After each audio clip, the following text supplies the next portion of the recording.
Bom dia, família de Deus! Bom dia! Bom dia também você que faz parte dessa família que Deus instituiu. Bom dia, bem! Bom dia, Profitai! Bom dia, escola! Bom dia! Bom dia para você de casa, que Deus te acompanhe nesse dia e Ele te dê uma vida cheia de bênçãos, amém? Amém! E agora nós vamos fazer o que, bem? Para estarmos sempre mais perto de Deus, vamos falar com o nosso Pai, orando na presença dEle. Amém! Nós vamos convidar o pessoal de casa também para fazer parte dessa oração, não é verdade? E nós vamos orar por eles, tá bom? Então vamos nos ajoelhar? Pai de amor e de bondade, muito obrigado por esse dia, cuide de nós, abençoe também.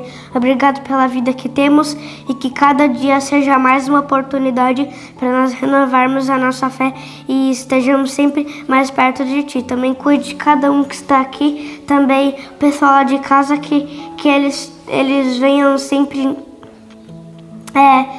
conhecer mais e mais de Ti e também nós também sempre venhamos a conhecer um pouco mais de Ti, sempre lendo a Tua palavra e orando a Ti. Em nome de Jesus, amém. Amém.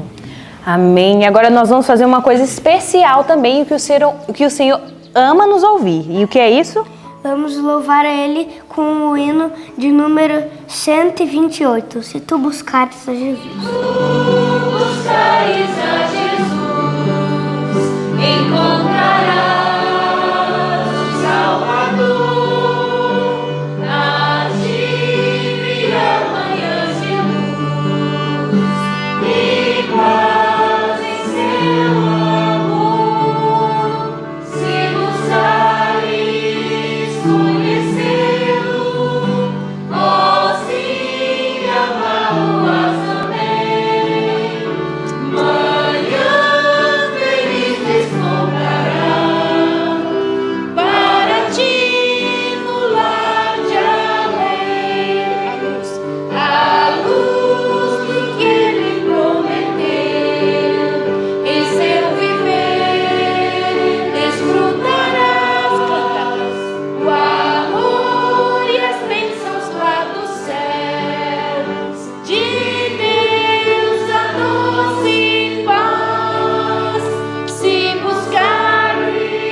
Amém! E louvado seja o Senhor, que realmente nós possamos buscar o Senhor em todo o tempo.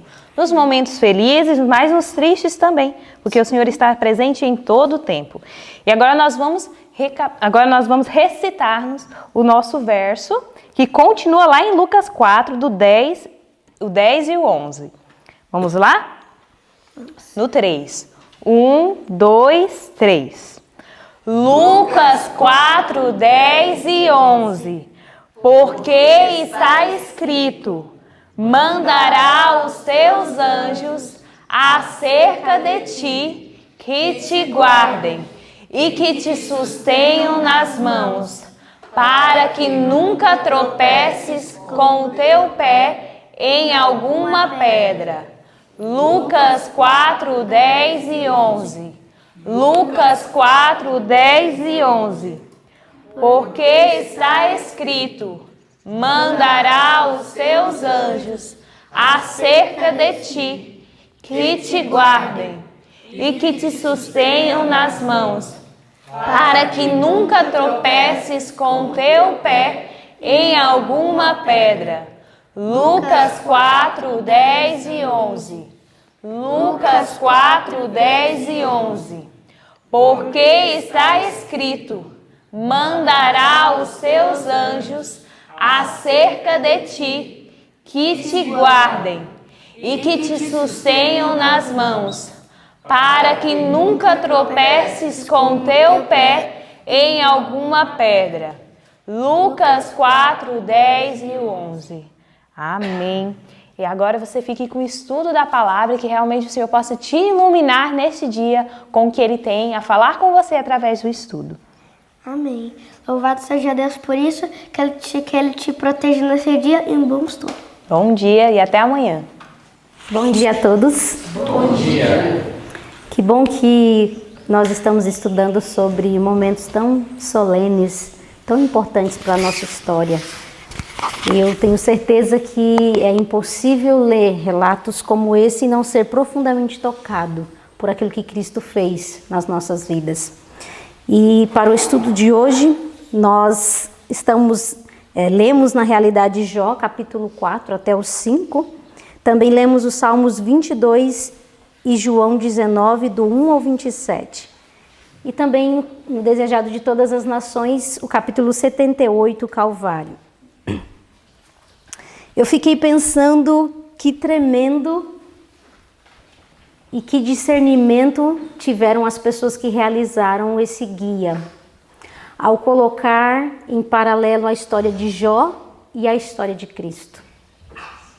Se nós olharmos para a vida de Jó, um homem temente a Deus, justo, reto e que se desviava do mal. Encontramos um paralelo na vida de Cristo, também temente a Deus, justo, reto e que se desviava do mal.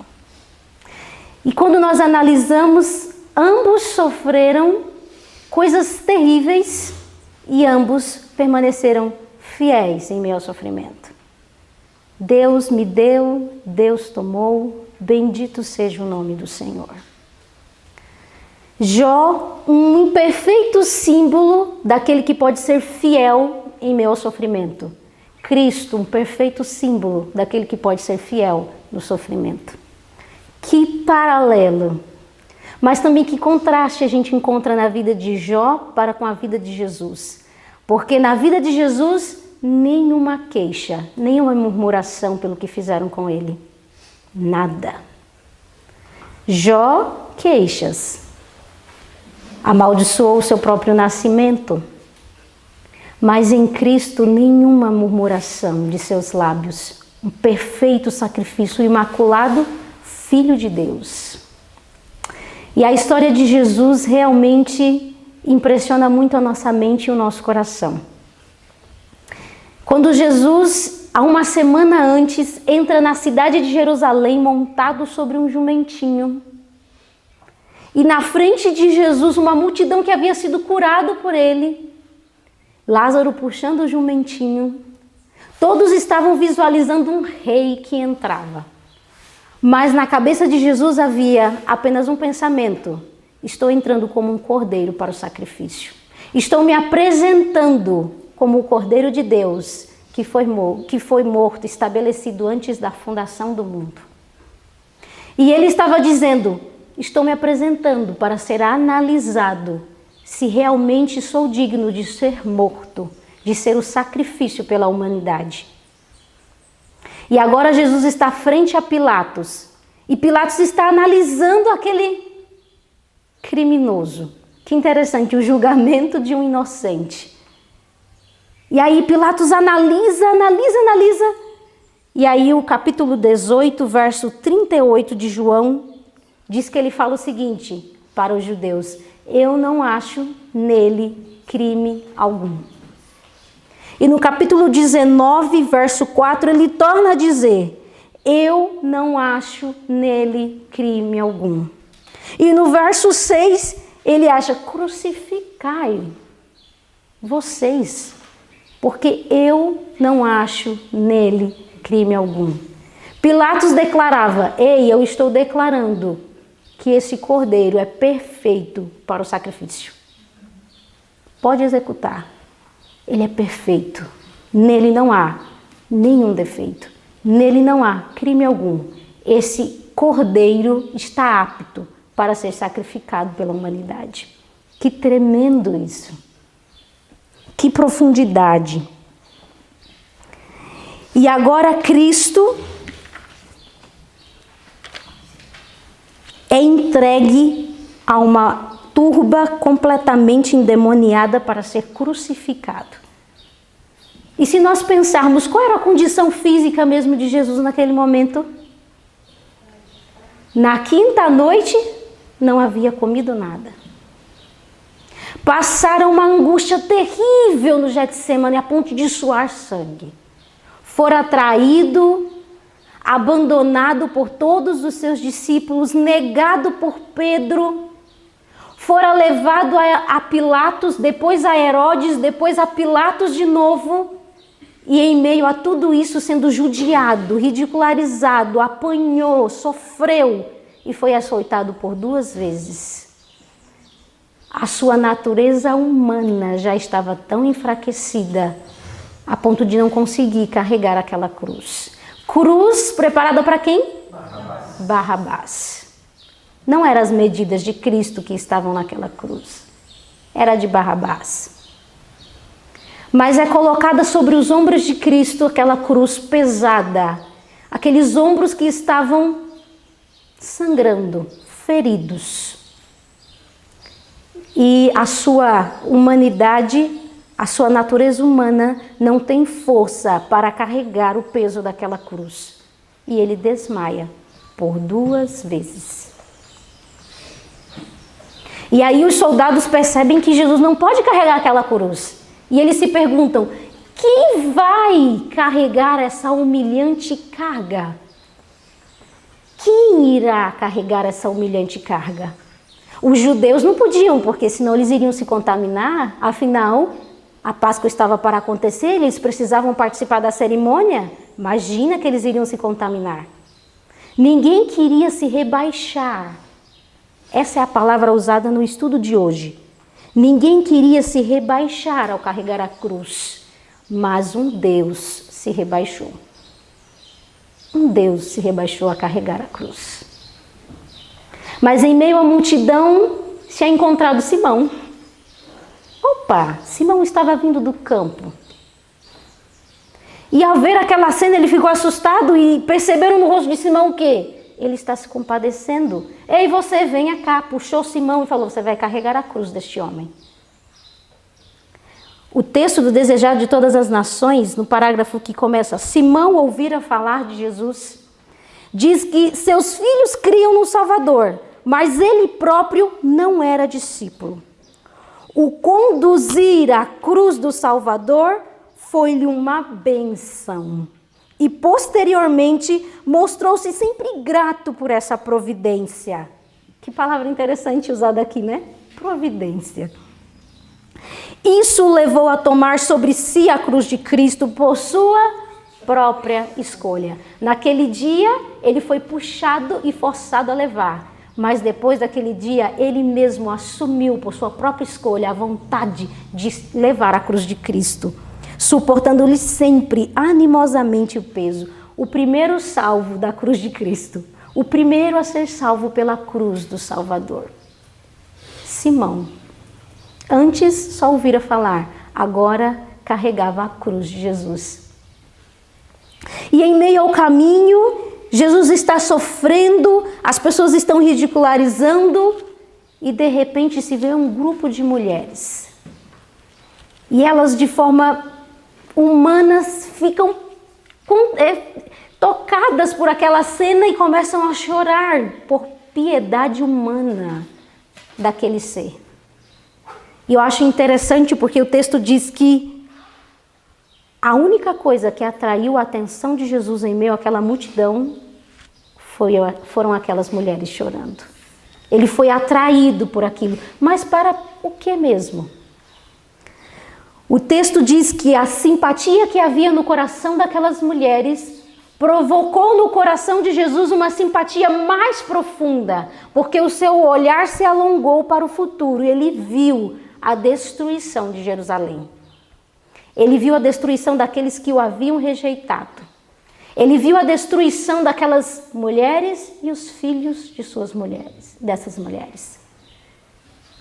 E aí ele olha para as mulheres e diz assim: ei, não chore por mim, chore por vocês.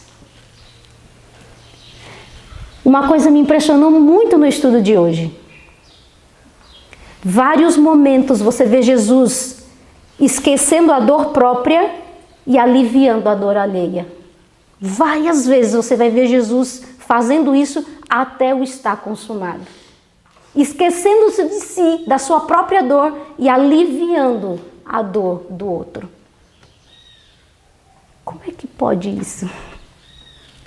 Como é que pode?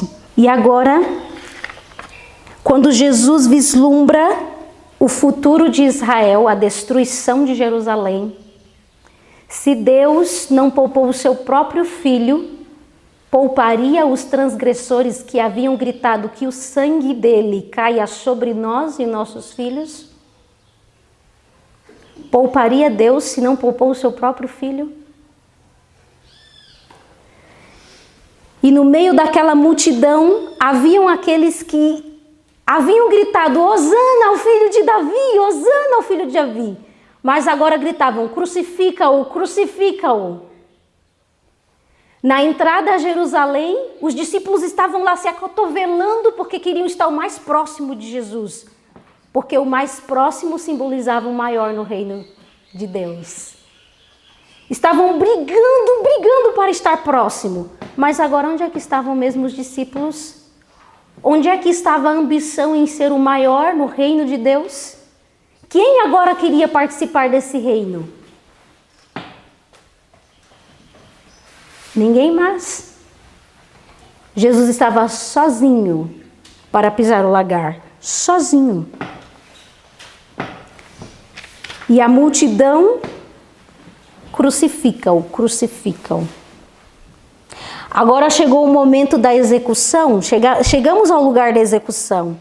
Os presos, os 2 ladrões que foram juntamente com Jesus levados para aquele local, resistem aos soldados porque não querem ser crucificados.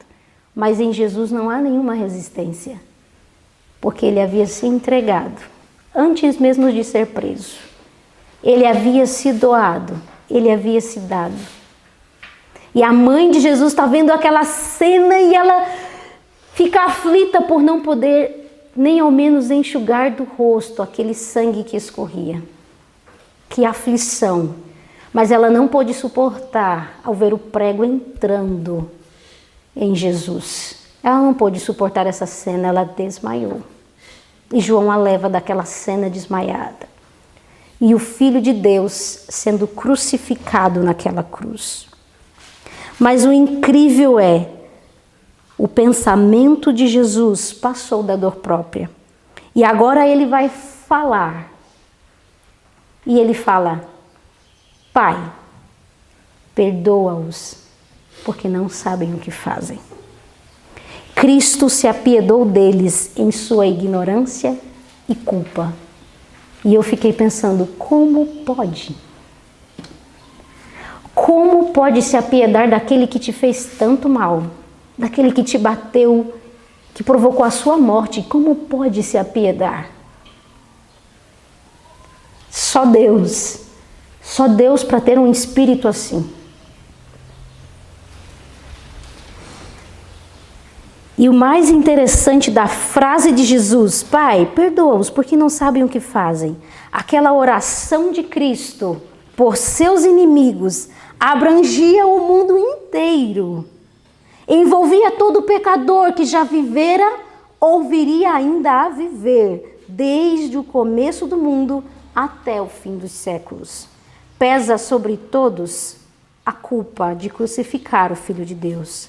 A todos é gratuitamente oferecido o perdão. Quem quiser pode ter paz com Deus e herdar a vida eterna. Pesa sobre nós também. Pai, perdoa-os. Eles não sabem o que fazem. Cristo incluía a mim e a você nessa oração. Que profundo isso. E aí Pilatos manda preparar uma placa para colocar sobre a cabeça de Jesus e ele escreve: Jesus, o Rei dos Judeus. A única acusação que os judeus haviam levado perante Pilatos. Ele se diz ser o rei dos judeus. E Pilatos assim o escreve por providência de quem? De Deus. E como sentença para o povo de Israel. Porque Caifás havia dito que é necessário que um morra para o bem da nação. E agora ele vende a nação. Porque todo aquele que se diz rei dos judeus é crucificado, porque não temos nenhum rei a não ser César. Ele vende a sua nação para crucificar a Cristo. E eles vão até Pilatos, né? Não escreva isso, escreva se ele se diz rei dos judeus. Pilatos diz, o que eu escrevi, já escrevi. Estava com a consciência pesada por ter entregue o inocente,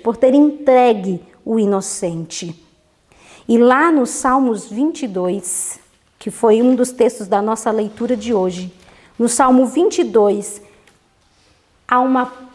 havia uma profecia daquilo que o Messias suportaria em sua humilhação. E se você ler os versos 14, 15, 16, do 14 ao 18, você vai encontrar uma descrição exata do que aconteceu na cruz. Derramei-me como água e todos os meus ossos se desconjuntaram. Meu coração fez-se como cera, derreteu-se dentro de mim. Secou-se o meu vigor como um caco de barro e a língua se me apega ao céu da boca. Assim me deitas no pó da morte. Cães me cercam, uma súcia de malfeitores me rodeiam. Transpassaram minhas mãos e os pés. Posso contar todos os meus ossos. Eles me estão olhando e encarando em mim. Repartem entre si as minhas vestes e sobre a minha túnica deitam sortes. E havia zombarias como as que estão escritas no verso 7 e 8. Todos os que me veem zombam de mim, afrouxam os lábios e meneiam a cabeça. Confiou no Senhor, livre-o ele, salva-o, pois nele tem prazer. Esse relato é exatamente o que Cristo suportou. E quando muitos analisaram o que havia acontecido naquele dia, comparando a Escritura, perceberam, realmente ele era o Messias, realmente ele era o Filho de Deus. A busca pela verdade, a busca bíblica. E os ladrões estavam ali do seu lado. Um dizia, você não é o Filho de Deus? Se você é o Filho de Deus, salva-te a ti mesmo. E a nós também. Mas havia um que não estava de todo endurecido. Um que já havia escutado sobre Cristo. Mas que por influência de más companhias não havia se rendido. Mas agora ele, diante de todas as provas, diante dos seus olhos, ele fala, você não tem noção do que você está falando? Nós estamos aqui porque merecemos, mas esse qual foi o crime que ele fez? Nenhum. E ele diz para Jesus, Senhor, quando entrares no teu reino, lembra-te de mim. Quão grata foi, pois, ao Salvador, a declaração de fé e amor do ladrão prestes a morrer. Enquanto os dirigentes judeus negam a Jesus e seus próprios discípulos duvidam de sua divindade, o pobre ladrão, no limiar da eternidade, lhe chama Senhor. Muitos estavam dispostos a chamá-lo Senhor quando operava milagres e depois de haver ressurgido do sepulcro. Ninguém, no entanto, o reconheceu enquanto moribundo pendia da cruz, a não ser o ladrão arrependido, salvo a hora 10ª. Que glorioso, não? Muitos estavam dispostos a dizer Senhor, enquanto Jesus estava realizando milagres, ou até mesmo após a sua ressurreição, mas quantos o chamaram de Senhor no momento em que ele estava em sua profunda humilhação? Aquele ladrão reconheceu o Senhor. Aquele ladrão reconheceu Deus em meio ao sofrimento. E qual foi a resposta de Jesus? Em verdade. Muitos não entendem a frase de Jesus dita naquela cruz. Mas há um parágrafo que o livro trouxe que explica exatamente o que Jesus queria dizer. O parágrafo começa: na verdade te digo hoje que serás comigo no paraíso. Cristo não prometeu que o ladrão estaria com ele no paraíso naquele dia. Ele próprio não foi naquele dia para o paraíso, dormiu no sepulcro e na manhã da ressurreição disse: ainda não subi para meu Pai. João 20, verso 17. Mas no dia da crucifixão, o dia da aparente derrota e treva, foi feita a promessa. Hoje, enquanto morria na cruz como malfeitor, Cristo dava ao pobre pecador a certeza: tu estarás comigo no paraíso. E naquele momento, o rosto de Jesus há um brilho. E aí ele tem um rosto daquele que vencia, daquele que era vencedor, e não de alguém que estava morrendo em fracasso, mas o seu rosto revelava a vitória. Pensa nisso.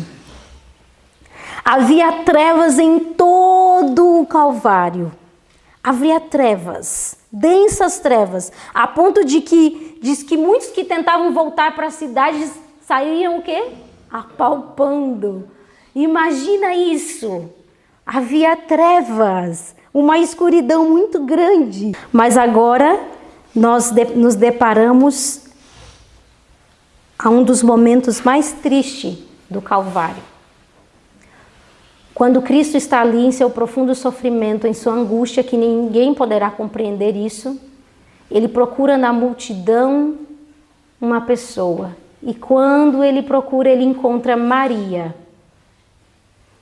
a sua mãe. E aí ele se lembra de quê? De entregar Maria para João. João, está aqui Maria, cuide dela. Que interessante isso, né?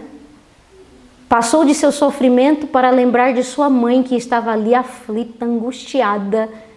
Por favor, João, cuide dela, assuma a responsabilidade por ela, não deixe ela sofrer. Cuide dela, João. E agora ele está no momento mais difícil, no momento que ele diz: Eli, Eli, lama sabachthani. Meu Deus, por que me desamparastes? Por que me desamparaste? Toda a sua vida anunciar a Cristo ao mundo caído as boas novas da misericórdia do Pai, de seu amor cheio de perdão. A salvação para o maior pecador fora seu tema.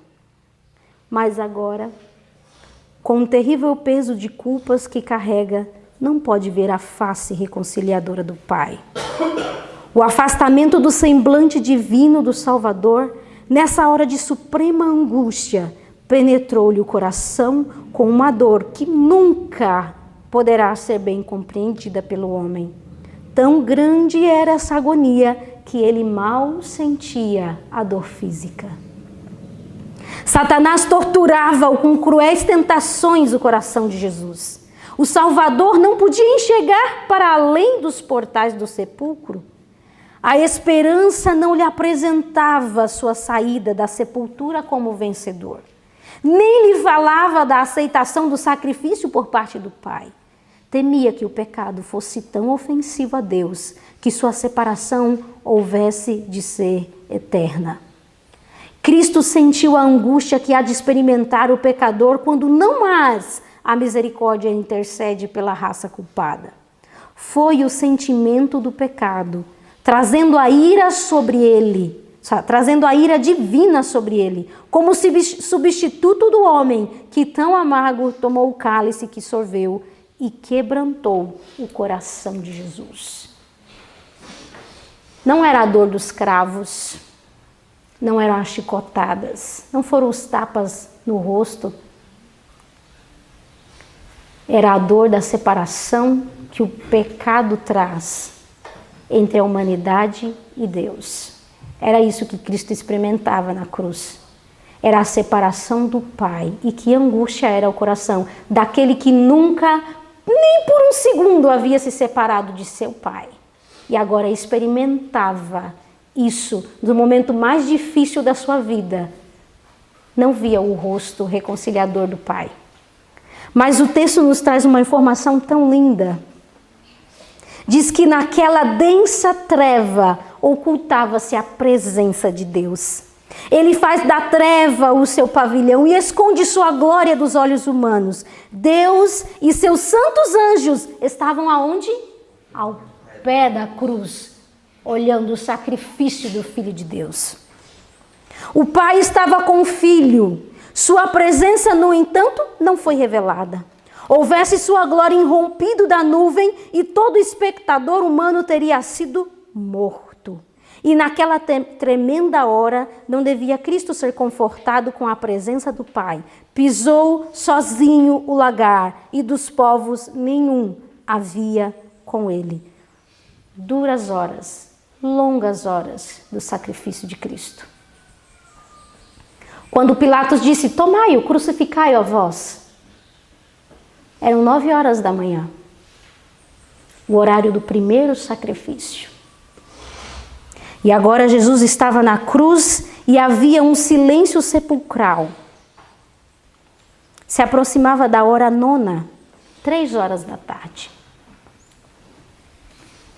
O imaculado Filho de Deus pendia da cruz, a carne lacerada pelos açoites, aquelas mãos tantas vezes estendidas para abençoar, pregadas ao lenho, aqueles pés tão incansáveis em serviço do amor, cravados no madeiro, a régia cabeça ferida pela coroa de espinhos, aqueles trêmulos lábios entreabertos para deixar escapar um grito de dor. E tudo quanto sofreu, as gotas de sangue a lhe correr na fronte, das mãos e dos pés, a agonia que lhe atormentou o corpo e a indizível angústia que lhe encheu a alma a ocultar-se dele, a face do Pai. Tudo fala a cada filho da família humana, declarando, é por ti. É por ti que o Filho de Deus, é por ti que o Filho de Deus consente em carregar esse fardo de culpa. Por ti ele destrói o domínio da morte e abre as portas do paraíso. Aquele que impôs calma às ondas revoltas e caminhou por sobre as espumejantes vagas, que fez tremente os demônios e fugir a doença, que abriu os olhos ao cego e chamou os mortos à vida, ofereceu-se na cruz em sacrifício, e tudo isso por amor de ti. Ele, o que leva sobre si os pecados, sofre a ira da justiça divina e torna a si mesmo pecador por amor de ti. É os últimos segundos da vida de Jesus. Há uma densa treva sobre a sua cruz. É a hora do sacrifício da tarde. O sacerdote está lá cumprindo o seu papel. Mas de repente, se acontece um terremoto e todos ficam muito perturbados, confusos, as montanhas vizinhas vão se desfazendo, os sepulcros são abertos e corpos são lançados para fora e o véu do santuário, do santo para o santíssimo, é rasgado de alto a baixo. A solução para a humanidade que vem de cima. E agora o cordeiro que iria ser morto na hora do sacrifício da tarde faz o quê? Escapa. Assim como foi para Abraão. O filho escapou e o cordeiro morreu no lugar. Mas agora não havia ninguém que dissesse, basta, poupe-lhe o filho. Não, o filho tinha que morrer. O cordeiro de Deus havia de ser morto para que nós tivéssemos a liberdade. E agora o tipo encontra o antitipo. A sombra encontra a realidade. E Cristo declara, está consumado. E entrega o seu espírito. Que cenas para meditarmos. Que profundidade que muitas vezes a nossa mente não consegue alcançar. Maravilha-te, ó céu, e pasma tu, ó terra, o Filho de Deus morrendo em uma cruz. Que o nosso coração seja aquecido por cenas como essa, por história como essa.